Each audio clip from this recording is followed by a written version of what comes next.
Dadperfectrevenge. I came home at lunch. My wife was in the pool with my son-in-law. I saw the lubricant bottle on the nightstand.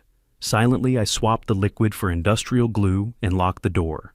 An hour later, the firefighters couldn't stop laughing. My name is Charles Miller, and at 58 years old, I never thought 29 years of marriage could crumble in the span of a single lunch break. After 32 years as a police detective, I believed I had seen enough of human nature to predict its patterns. Tuesday mornings meant oatmeal and black coffee. Wednesday evenings brought Dorothy's book club. Thursdays were reserved for yard work and quiet dinners. Our life had settled into a comfortable rhythm, or so I thought. That Tuesday started like any other. Dorothy Miller kissed my cheek goodbye as she left for her job at the hospital administration office. Her perfume lingered in the kitchen long after her car disappeared down Maple Street. At 55, she still moved with the confidence of a woman who knew her place in the world. I envied that certainty.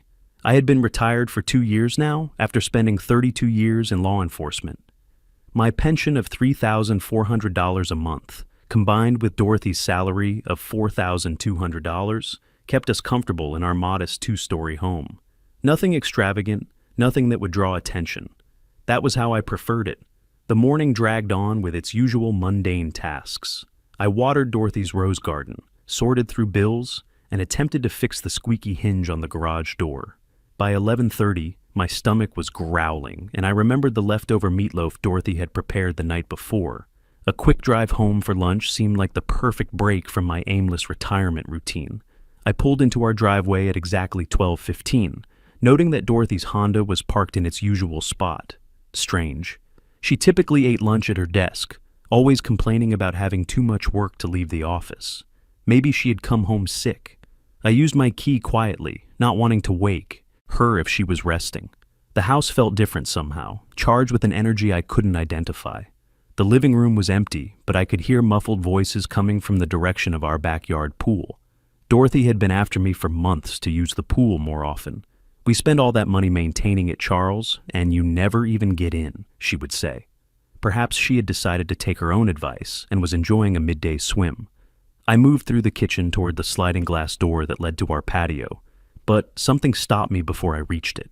Through the window, I could see 2 figures in the water. Dorothy was there just as I had expected, but she wasn't alone. Victor Hayes, our son-in-law, was with her. At first, my mind tried to rationalize what I was seeing. Perhaps he had come to check on Dorothy. Perhaps there was some family emergency involving our daughter Linda. But as I watched, frozen behind the kitchen curtains, the truth became unavoidably clear. They weren't just swimming. Dorothy's arms were wrapped around Victor's neck, her legs around his waist. They moved together in the water with an intimacy that made my chest tighten and my hands tremble. This wasn't casual. This wasn't innocent. This was deliberate, passionate, and devastating.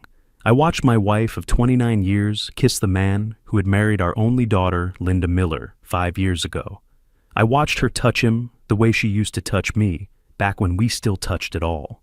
I watched Victor's hands explore her body with a familiarity that spoke of practice, of repetition, of time invested in learning what pleased her. My legs felt weak. I gripped the kitchen counter, the granite cold against my palm, and tried to make sense of what I was witnessing. How long had this been going on? How many times had they met like this while I puttered around the house, oblivious and trusting? The betrayal cut deeper than I could have imagined. It wasn't just Dorothy's infidelity that wounded me. It was Victor's. This was the man who sat at our dinner table every Sunday, who called me Pops when he wanted to borrow tools, who had promised to love and honor our daughter. I backed away from the window, my heart pounding so hard I could hear it in my ears. My police training kicked in automatically. Don't react emotionally. Observe, document, plan. I had spent 3 decades building cases against people who thought they were smarter than the system. This situation required the same methodical approach. Walking mechanically through our house, I found myself in our bedroom. Everything looked the same as it had that morning when I made the bed and straightened Dorothy's jewelry on the dresser. But now I saw it differently.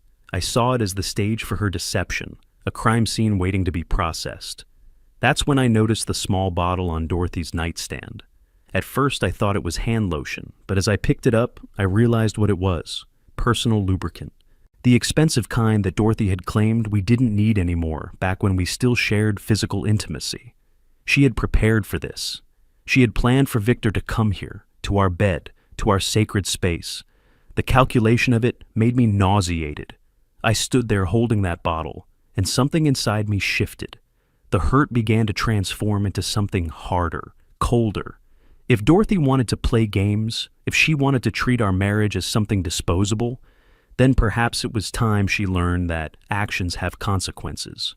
I walked to the garage where I kept my workshop supplies. Among the various bottles and containers, I found what I was looking for. Industrial strength adhesive, the kind used for permanent bonds, the kind that warned on the label about skin contact, and the need for immediate medical attention if misused. Back in the bedroom, I carefully emptied the lubricant bottle and refilled it with the clear, viscous adhesive. The consistency was similar, enough that it would pass casual inspection, but the effects would be dramatically different. I placed the bottle back exactly where I had found it, then quietly locked the bedroom door from the inside before slipping out through the bathroom that connected to the hallway. If they wanted privacy for their encounter, I would ensure they got more than they bargained for. I returned to the kitchen and sat at our breakfast table, the same table where Dorothy and I had shared coffee that morning, where she had kissed my cheek goodbye before heading off to work, or so I had thought. Through the window, I could see them still in the pool, still wrapped in their passionate embrace. Part of me wanted to storm outside and confront them immediately. Part of me wanted to pack a bag and leave forever. But a larger part of me wanted to see how this would play out. Wanted to witness the consequences of their choices unfold naturally. I made myself a sandwich with the leftover meatloaf and waited. My police instincts told me it wouldn't be long before they moved their activities indoors, before they discovered my little modification to their plans. As I ate, I thought about the man I had been just an hour earlier, that Charles Miller had been naive, trusting, perhaps willfully blind to the cracks in his marriage. But that man was gone now, replaced by someone who understood that sometimes the people you love most are the ones most capable of destroying you. The clock on the microwave read 12:52. It wouldn't be much longer now. Exactly 1 hour and 7 minutes after I had made my discovery, the screaming started. It began as muffled shouts from upstairs, then escalated into genuine panic. Dorothy's voice high and desperate, calling for help. Victor's deeper tone, cursing in a way that would have made our daughter Linda blush. The sound of frantic movement, furniture scraping against the floor. And then Dorothy's voice again, this time pleading. "Call 911! Call 911!" I finished the last bite of my sandwich and calmly walked to the phone. When the operator answered, I let genuine concern color my voice. "I need an ambulance at 1-527 Maple Street. I think there's been some kind of accident. My wife is screaming upstairs." Within 12 minutes, our quiet suburban street was transformed into a circus. Fire truck, ambulance, and 2 police cars lined the curb. Neighbors emerged from their houses, drawn by the commotion. Mrs. Patterson from next door clutched her bathrobe and craned her neck to get a better view. I met the paramedics at the front door, playing the role of the confused, worried husband. "I just got home from running errands," I explained, wringing my hands appropriately. I heard shouting from upstairs. "The bedroom door is locked, and they're not responding to my calls." The fire department made quick work of our bedroom door. What they found inside would become neighborhood legend within the week. Dorothy and Victor were indeed stuck together, courtesy of the industrial adhesive I had substituted for their intended lubricant. They had managed to separate themselves from each other partially, but not without leaving Victor with several square inches of skin adhered to various parts of Dorothy's anatomy and vice versa. The look of mortification on both their faces almost made the entire ordeal worthwhile. "How did this happen?" asked Lieutenant Rodriguez, the fire department's ranking officer, as his team worked to free the trapped couple using specialized solvents. Dorothy, wrapped in a sheet and trying to maintain some dignity, shot me a look of pure venom. "The bottle," she managed through gritted teeth. "Someone must have switched the contents." "Switched?" I asked, allowing confusion to cloud my features. Who would do such a thing? And why would someone come into our house to tamper with personal items? Victor, red-faced and focused on the paramedic treating his adhesive burns, muttered something about accidents and bad manufacturing. The paramedics exchanged glances. This wasn't the first time they had been called to unusual adhesive emergencies, but it was clearly one they would remember. "We're going to need to transport both of you to General Hospital," announced the lead paramedic, a competent-looking woman in her 40s. Those chemical burns need proper treatment, and we need to make sure there's no permanent damage. As Dorothy was helped onto a stretcher, still partially covered by a sheet, she grabbed my arm. Her fingernails dug into my skin, and her voice was barely a whisper. "We need to talk." I nodded solemnly, the picture of a concerned husband. "Of course, sweetheart. I'll follow the ambulance to the hospital." But I didn't follow the ambulance. Instead, I waited until the street cleared of emergency vehicles and curious neighbors before I went back inside my house. I needed time to think, to plan my next moves, and to savor the small victory I had just achieved. The bedroom was a disaster. Chemical solvents had stained the carpet. The bed sheets were ruined, and the entire room would need to be aired out for hours. But it was fitting somehow. The scene of Dorothy's betrayal had been properly desecrated. I was sitting in my living room, considering my options, when Linda Miller's car pulled into the driveway. My daughter burst through the front door without knocking, her face flushed with anger and embarrassment. "Dad, what the hell happened here?" she demanded, still wearing her work clothes from the marketing firm where she worked. "Victor called me from the hospital. He said there was some kind of accident with Mom, but he wouldn't explain what kind of accident requires chemical burn treatment." I studied my daughter carefully. Linda had always been closer to her mother than to me, and she had developed an unfortunate tendency to side with Dorothy in any family dispute. But she was also my only child, and despite everything, I loved her. "Your mother and Victor were injured in what appears to be an industrial adhesive accident," I said carefully. "I'm not sure how it happened. I came home from running errands and found them in distress." Linda stared at me, her eyes narrowing. "Victor was here in the middle of the day? Why?" "I assumed he had come to check on your mother. Perhaps she had called him because she wasn't feeling well." "Dad?" Linda sat down across from me, her voice taking on the patient tone she used when explaining marketing concepts to difficult clients. "Victor doesn't just come by during the day to check on Mom. He was at work. He left work to come here, and now they're both at the hospital with adhesive burns." What really happened? The moment had arrived sooner than I expected, but I was prepared for it. "Linda, I think you need to ask your husband and your mother that question." "What's that supposed to mean?" I reached for my laptop and opened a folder I had been compiling over the past few weeks. My police instincts had been nagging at me for months about Dorothy's behavior. Late nights at work, unexplained phone calls, sudden interest in new clothes and perfume. I had started a quiet investigation without even realizing it. It means that when I came home today, I discovered some things that have made me question everything I thought I knew about our family. Linda's face went pale. "Dad, please don't tell me you think what I think you're thinking." "What do you think I'm thinking? You think Mom and Victor were together? Like, together? I turned the laptop screen toward her, showing a spreadsheet I had created tracking Dorothy's unexplained absences from work, cross-referenced with Victor's construction schedule. "Your mother called in sick 8 times in the past 2 months. Each time corresponded with a day Victor was working at remote job sites where his supervisor couldn't verify his presence." Linda stared at the data, her marketing background making her immediately understand the implications of the correlation. This could be coincidence. Could be. I clicked to another tab, but then there's this. Phone records showing 47 calls between Dorothy and Victor's personal cell phones over the past month, many lasting 20 to 30 minutes and occurring during work hours. "Why were you tracking Mom's phone calls?" "Because our phone bill jumped $80 last month, and when I asked Dorothy about it, she claimed she didn't know why." So, I did what any retired cop would do. I investigated. I didn't answer immediately. Instead, I let the silence stretch until Linda's discomfort was visible in every line of her body.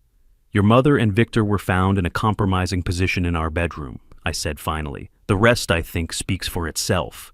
Linda shot to her feet, her hands clenched into fists. "That's impossible. Mom would never do that. Victor would never do that. You're being paranoid and jealous and ridiculous." "Am I?" "Yes. And even if something weird happened, even if there was some misunderstanding, you don't just let people get hurt with industrial adhesive. If you switch that lubricant, if you did this on purpose, that's assault." I raised an eyebrow. "That's quite an accusation, Linda. Are you suggesting I deliberately harmed your mother and husband?" "I don't know what I'm suggesting. I just know that none of this makes sense." The front door opened again, and Dorothy walked in, moving carefully and wearing a hospital gown under Victor's jacket. Her face was drawn with pain and humiliation, and she wouldn't meet my eyes. Victor followed behind her, walking with an obvious limp and sporting several large bandages on his arms and torso. He looked like he had been in a fight and lost badly. "Mom!" Linda rushed to Dorothy's side. "Are you okay?" "What happened?" Dorothy finally looked at me, and in her eyes, I saw something I had never seen before. Fear. Not just embarrassment or anger, but genuine fear of what I might say next. "Your father," Dorothy said, carefully, seems to believe that Victor and I were engaged in inappropriate behavior. "Were you?" I asked quietly. The question hung in the air like smoke. Victor shifted uncomfortably, favoring his injured leg. Linda looked back and forth between her mother and husband, searching their faces for the truth she didn't want to find. "Charles," Dorothy said, her voice taking on a tone I recognized from 29 years of marriage. The tone she used when she was about to attempt to manage me. "You're upset. You're confused. But making wild accusations won't help anyone." "I'm not making accusations," I replied calmly. "I'm asking questions. Simple, direct questions that deserve simple, direct answers." Victor finally spoke, his voice rough from the morning's ordeal. "Look, Pops," Charles. "I know how this looks, but don't call me Pops," I interrupted, and the sharpness in my voice surprised even me. "Whatever you are to this family, Victor, you lost the right to call me Pops today." Linda gasped. "You can't just decide that. Victor is my husband. He's part of this family." I turned to look at my daughter, this young woman who had once sat on my lap and called me the best daddy in the world, who had run to me when she was frightened and trusted me to fix everything that was broken in her small world. "Linda," I said gently, "family members don't betray each other the way your husband and mother have betrayed you and me." The words hit her like physical blows. I could see her trying to process what I was really saying, trying to reconcile the people she trusted most with the accusations I was making. "This is insane," she whispered. "This whole day is insane." But I could see doubt creeping into her expression. She was looking at Victor differently now, noting how he wouldn't meet her eyes, how he stood closer to Dorothy than to his own wife. "There's something else you all need to know," I said, closing the laptop and reaching for another folder. "Something that changes everything about this situation." 3 days after what I now call the adhesive incident, I discovered that my family's betrayal ran deeper than adultery. I was sitting in my home office, paying bills and managing our modest finances when the doorbell rang. Through the window, I could see a woman in a business suit carrying a leather briefcase. Her car, a sleek black sedan, suggested she wasn't selling encyclopedias. "Mr. Miller," she asked when I opened the door. "My name is Helen Foster. I'm from Sunset Senior Living Solutions. I believe your family has been in contact with us." The words hit me like a punch to the stomach. Sunset Senior Living was the most expensive assisted living facility in our county, the kind of place families sent elderly relatives when they wanted them comfortable but out of the way. "I think there's been a mistake," I said carefully. "I haven't contacted any senior living facilities." Helen consulted her tablet, frowning. "According to our records, your daughter Linda Miller initiated contact with us 3 weeks ago. She indicated that you were experiencing some cognitive decline and that the family was exploring residential care options. 3 weeks ago, before the pool incident, before I had discovered Dorothy's affair, they had been planning to warehouse me." "And what exactly did my daughter tell you about my condition?" I asked. Helen looked uncomfortable but continued reading from her tablet. "She mentioned that you've been having memory issues, confusion about finances, and some aggressive episodes. She was particularly concerned about your ability to continue living independently. Aggressive episodes, memory issues, financial confusion." They had built an entire narrative around my unfitness, creating a foundation for removing me from my own life. "May I ask, who else has been involved in these discussions?" "Well, your wife Dorothy Miller also attended our facility tour last week. She seemed very concerned about your welfare and asked detailed questions about our memory care unit. Dorothy had toured the facility. While I was puttering around the house, believing I was living a quiet retirement with a faithful wife, she was shopping for places to stash me so she could continue her affair with my son-in-law." "And the financial arrangements?" Helen shifted uncomfortably. "Mrs. Miller indicated that you have a modest pension and some savings, but that the family would need to supplement the costs." Our monthly rate is $3,800, so additional family support would be necessary. $3,800 a month, more than my entire pension. They planned to drain our savings to pay for my imprisonment, while Dorothy and Victor enjoyed their newfound freedom. After Helen left, I sat in my office staring at the financial documents spread across my desk. Bank statements, investment records, pension paperwork, all the mundane evidence of a life lived responsibly, but none of it told the real story of my financial situation. The real story was locked in a safety deposit box across town, in documents I had never shared with Dorothy or Linda. I drove across town to First National Bank, where I had maintained a safety deposit box for the past 4 years. The contents of that box were going to reshape my family's understanding of power and control. Inside the box were documents that told a very different story about Charles Miller's financial situation. Stock certificates, property deeds, investment accounts, all stemming from an inheritance I had received after my Uncle Edmund's death in 2020. Edmund had been my mother's oldest brother, a bachelor who had spent his life quietly accumulating wealth through careful investments and frugal living. When he died at age 87, he left his entire estate to me, his only surviving nephew, $2,800,000. I had told no one about the inheritance, not even Dorothy. My police training had taught me to be cautious about revealing information until I understood all the players and their motivations. Something had held me back from sharing the news, some instinct for self-preservation that I hadn't fully understood at the time. Now I was grateful for that instinct.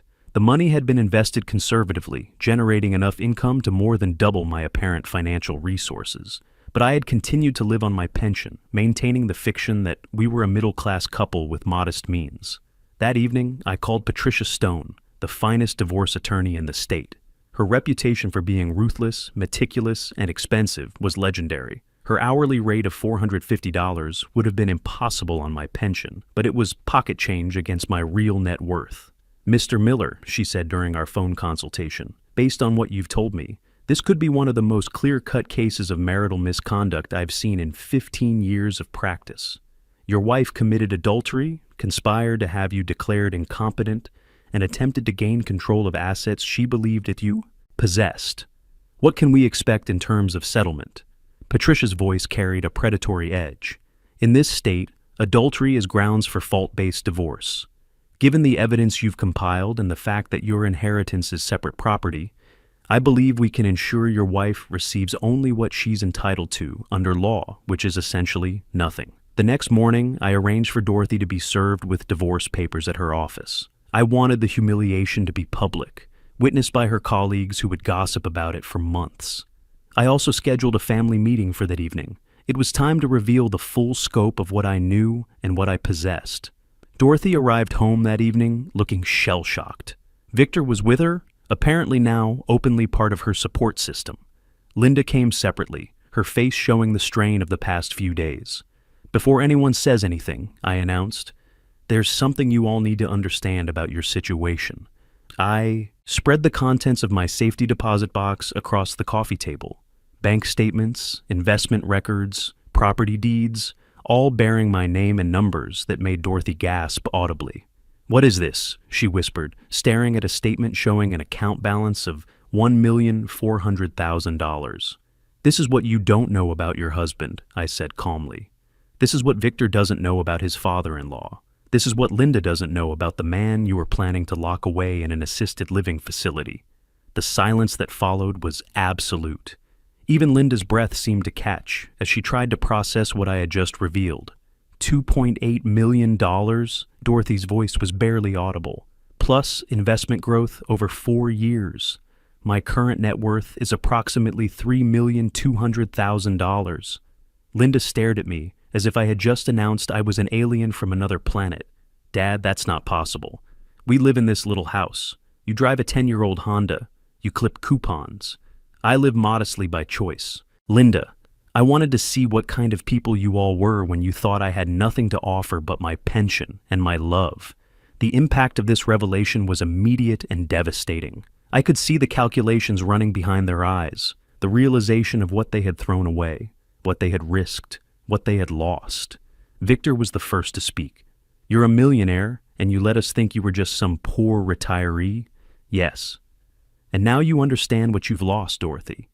You threw away a marriage to a man worth over $3 million so you could carry on an affair with a construction worker who makes $38,000 a year. The divorce proceedings took 6 months. Patricia Stone was as ruthless as promised. Dorothy received $4,200 from our joint checking account, her personal belongings, and her car. Everything else remained mine. Linda, devastated by Victor's betrayal, filed for divorce within a month. She moved back home temporarily while rebuilding her life. A year later, sit in my new home in the Colorado mountains, watching the sunrise paint the peaks in gold. The 10-acre property costs $650,000, purchased with cash.